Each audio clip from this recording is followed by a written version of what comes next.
So it's when I was looking into the band, I stumbled across. I never even thought of this. Just you mentioning there about two being like a fully realized sound. There was a lot of comparisons to you guys and Tool, and that really like baffled me when I first heard that. And then when I listened to Letting Go recently, there is similarities to it, but I think it's a very unfair comparison. I feel like the reason why, if anyone was to think that, it's more that you and Maynard have a very similar sort of voice. But Mhm. do you is a Tool an influence to you? You know, it's funny. I've had this conversation just the other day with a very good friend of mine, and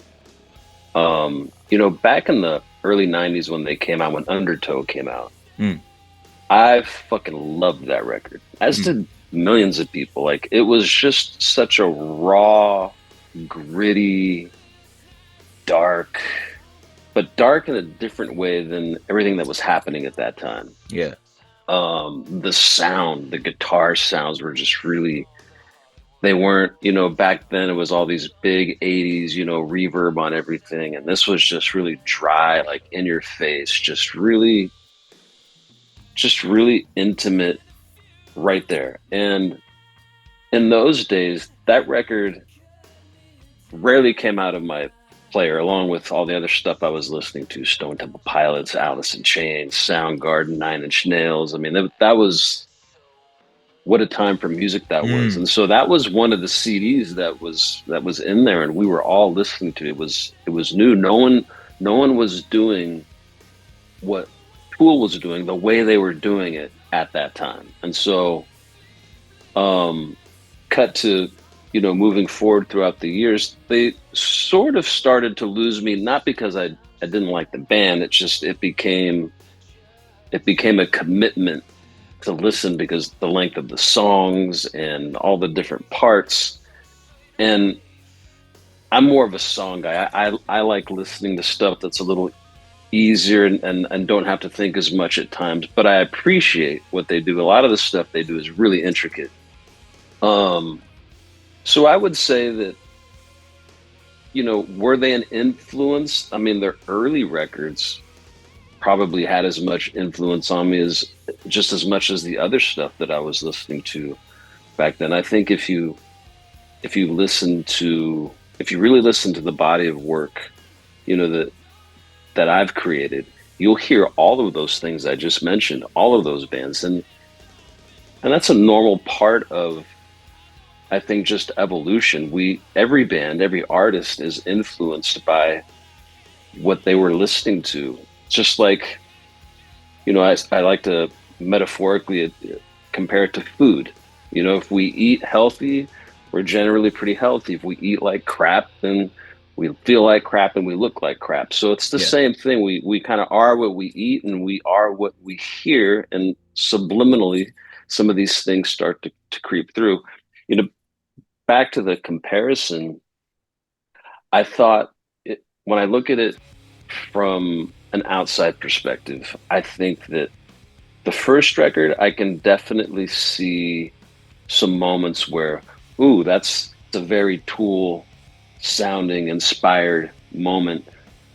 On the two record, I don't get it at all. Like, No. it's I mean, I think at that point it just became a conversation topic that people just like to dredge up. But it, I was never offended by the comparison. I think at the beginning, I kind of, in the early days, was a little off put by it, only because, as an artist, we want to be identified as our own being, right? And Yeah. so it just became such a focal point at that time, and I was just so resistant to the fact that what people were actually doing was they were complimenting, the ability. It wasn't a dig so much, and some people do mean it as such, but by and large, most people mean it as a compliment. And so Mm. it took me a while to understand and accept that.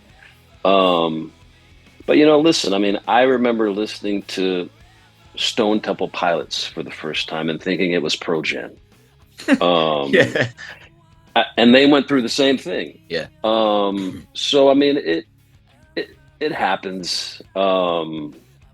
It You can't help influence. We're all a product of our predecessors before us, and luckily, the comparisons that we draw from time to time are bands that we love and feel are just as influential and iconic as everybody else does.